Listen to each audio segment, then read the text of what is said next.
Everyone, आज हम discuss करेंगे sexual reproduction in flowering plant का पार्ट 2। फर्स्ट पार्ट में हम लोगों ने डिस्कस किया था मेल रिप्रोडक्टिव ऑर्गन और female reproductive organ, androecium and gynoecium के बारे में। आज हम डिस्कस करेंगे stamen, microsporangium and pollen grain, इसके बारे में। Figure 2.2a shows the parts of a typical stamen. The long and cylinder stalk called the filament and the terminal generally bilobed structure called the anther. The proximal end of the filament is attached to the thalamus or the petal of the flower. The number and the length of stamens are variable in each flower of different species. If you were to collect a stamen each from 10 flowers, each from different species, and arrange them on a slide, you would be able to appreciate the large variation in a size in nature. Careful observation of each stamen under a dissecting microscope and making neat diagrams would elucidate the range and in shape attachment of anthers in different flowers.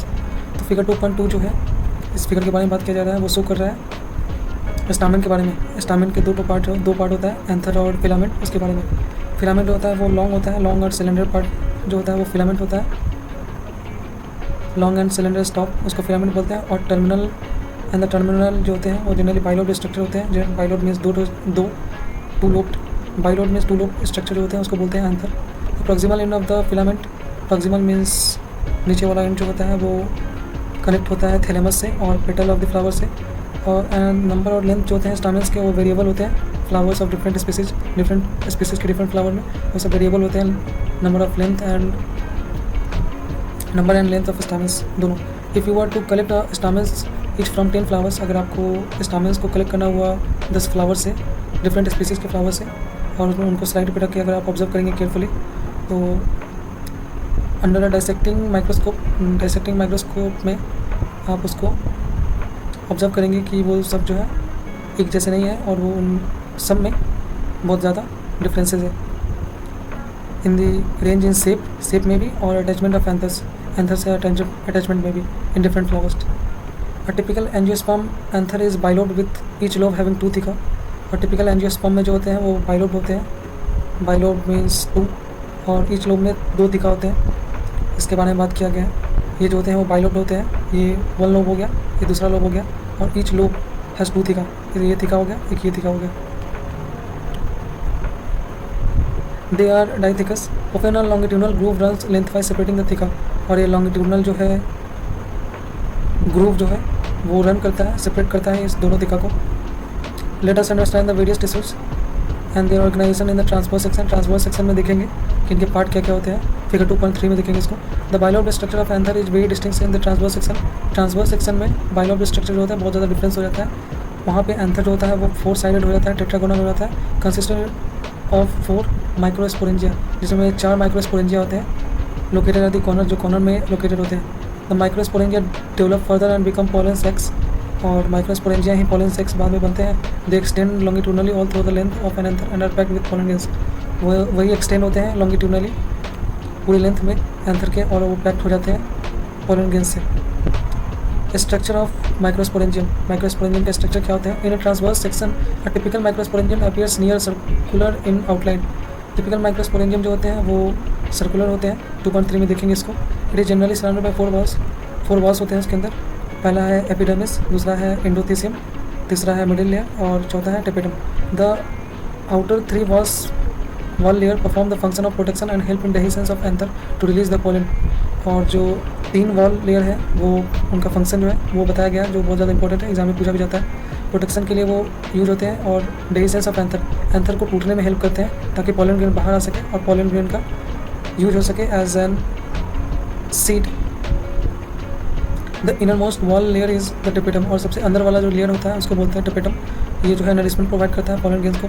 Cell of the tapetum possesses dense cytoplasm. Cell जो होते हैं tapetum में वो dense cytoplasm के होते हैं। उनका cytoplasm जो है बहुत ही ज़्यादा होता है, बहुत ही घना होता है। And generally have more than 1 nucleus, और उसमें एक से ज़्यादा न्यूक्लियस पाए जाते हैं। Can you think of how tapetal cells could be binucleate. तो क्या आप सोच सकते हैं कि ये बाइन्यूक्लिएट कैसे है। आगे आने वाली वीडियो में देखेंगे वेजिटेटिव एंड जनरेटिव सेल के बारे में, उसी के बारे में बात किया गया यहाँ पे टेपेटल सेल्स के बारे में। When the anther is young, जब एंथर जो होते हैं यंग होते हैं, a group of compactically arrange homogeneous cells called the sporogenous tissue occupies the centre of each microsporangium. जब एंथर यंग होते हैं तो ग्रुप ऑफ होमोजेनियस सेल्स जो होते हैं एक ही जगह पे ऑक्युपाई हो जाते हैं और स्पोरोजेनियस टिश्यू जो है वो फॉर्म करते हैं। माइक्रोस्पोरोजेनेसिस क्या है। एज द एंथर डेवलप्स, जैसे जैसे एंथर जो है वो डेवलप होते हैं, the cells of the sporogenous tissue undergo meiotic division to form microspore tetrads. जैसे जैसे एंथर डेवलप होते हैं, सेल जो होते हैं स्पोरोजिनस टिश्यू के, वो मेयोटिक डिवीजन शो करते हैं और माइक्रोस्पोर टेट्राड जो है वो फॉर्म करते हैं। What would be the ploidy of cell of tetrad, और टेट्राड का प्लोइडी जो है वो पूछा गया है। ऐसे तो आगे आने वाली वीडियो में इसको डिस्कस करेंगे सेपरेट वीडियो में कि हर एक पार्ट का प्लोइडी क्या है, लेकिन अभी के लिए वन होता है प्लोइडी। अगर पूछा गया है what would be the ploidy of the cells of the tetrad, one होता है। और ये जो है वो पार्ट है ट्रांसवर्स सेक्शन का, जो सबसे बाहरी पार्ट है वो एपिडर्मिस है, और उसके बाद जो आता है वो इंडोथीसियम आता है, सेकंड लेयर। थर्ड लेयर जो है वो मिडिल लेयर है, और ये सबसे इनर मोस्ट लेयर जो है वो टेपेटम है, जो नरिशमेंट प्रोवाइड करता है। यहाँ पे भी देख सकते हैं इस डायग्राम को, सेम टू सेम यही है, इसी को और जूम आउट करके बनाया गया है। माइक्रोस्पोर मदर सेल्स जो होते हैं, इसी से पोलन सैक्स जो है वो बनता है, उसके बाद पोलन ग्रेन्स उससे बनते हैं। और ये देख सकते हैं डेहिसेंस का पार्ट, डेहिसेंस में से टूट रहा है।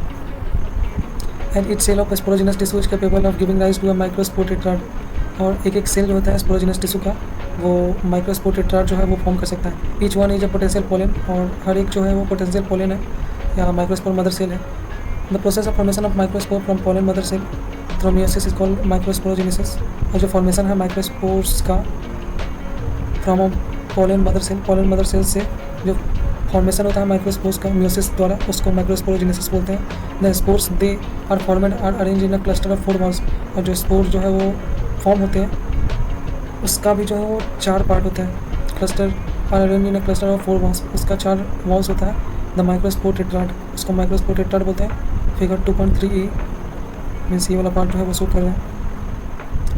एज द एंथस मेच्योर, जैसे जैसे एंथर मेच्योर होता है और उसका डिहाइड्रेट हो जाता है, मीन्स उसका पानी धीरे धीरे से सूखता है तो वो टूट जाएगा, उसका डेहिसेंस होगा।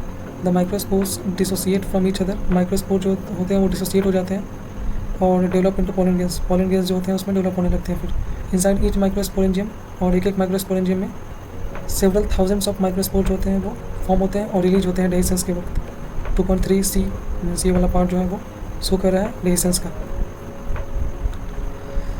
Pollen grain. The pollen grains represent in the male gametophytes. If you touch the open anthers of hibiscus or any other flower, you would find deposition of yellowish powder grains on the fingers. तो pollen grains क्या है, वो present करता है mail gametophyte. और अगर आप touch किए होंगे हिबिस्कस के फ्लावर को या फिर चाइना रोज के फ्लावर, तो आपने देखा होगा येलोइश पाउडर को एज अ पोलन ग्रेन जो है उसको रिप्रेजेंट किया जाता है।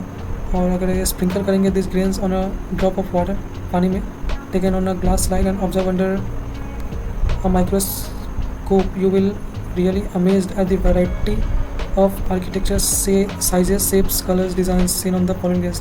तो इसमें ये बताया गया जो pollen grains जो होते हैं उनका शेप, साइज और कलर जो है बहुत ज़्यादा डिफरेंस होता है। अल्दो वो एक ही प्लांट से आया हो, एक ही फ्लावर से आया हो, लेकिन फिर भी उनके स्ट्रक्चर में बहुत ज़्यादा डिफरेंसेस हैं। Pollen grains are generally spherical, pollen grain जो होते हैं वो स्पेरिकल ही होते हैं और उनका साइज जो है वो बताया गया है 25 to 50 micrometers in diameter. It has a prominent 2-layered wall. The hard layer out is exine is made up of sporopollen, which is one of the most resistant organic matter known. It can withstand high temperature and strong alkali and acids. No enzyme that degrades pollen sporopollen is so far known. Pollen grain exine has prominent apertures called germ pores where sporopollen is absent.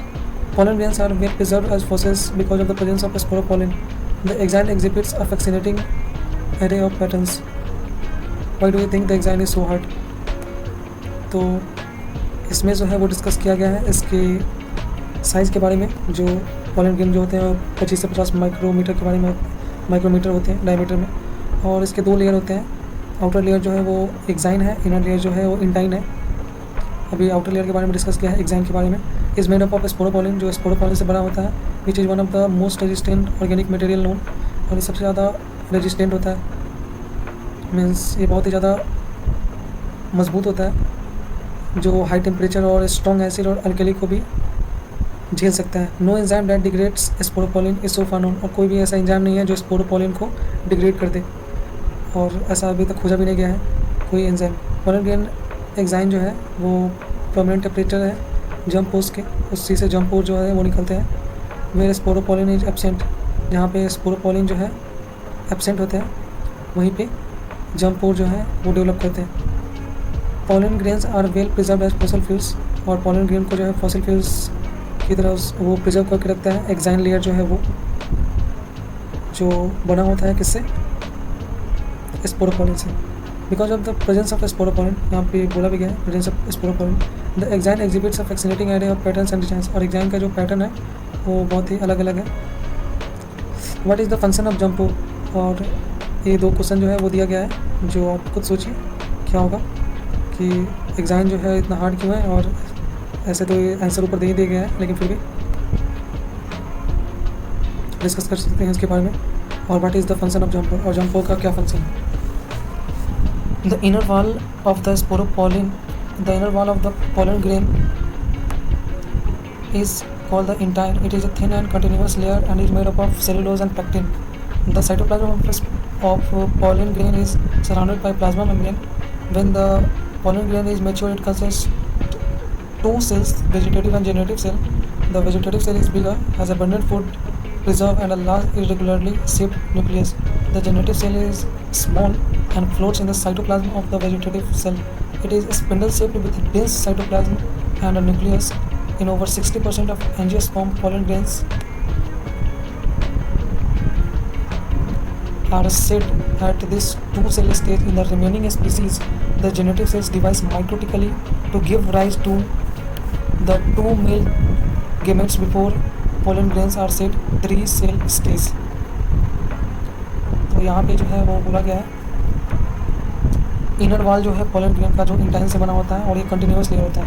इसमें जो है वो jump के लिए जो है वो layer खाली नहीं होते हैं, और वो एक इंटाइन जो है वो थिन और कंटिन्यूस लेयर है जो सेलुलोज और पैक्टिन का बना होता है। ये इतना रेजिस्टेंट और इतना स्ट्रॉन्ग नहीं होता है, इतना रेजिस्टेंट नहीं होता है ऑर्गेनिक मटेरियल को लेके और एंजाइम को लेके, और इसको डिग्रेड किया जा सकता है। The cytoplasm of pollen grain is surrounded by plasma membrane, और जो साइटोप्लाज्म जो है पोलन ग्रेन का वो प्लाज्मा मेम्ब्रेन से घिरा होता है, जिसमें दो सेल होते हैं, वेजिटेटिव और जेनेटिव सेल। वेजिटेटिव सेल जो होते हैं वो बड़े होते हैं और उसमें फूड मटेरियल जो है वो रिजर्व होता है, और लार्जली इरेगुलरली शेप होते हैं। ये असिमेट्रिकली स्पिंडल शेप जो है ये इसको बोल सकते हैं, इरेगुलर शेप होता है वेजिटेटिव सेल का।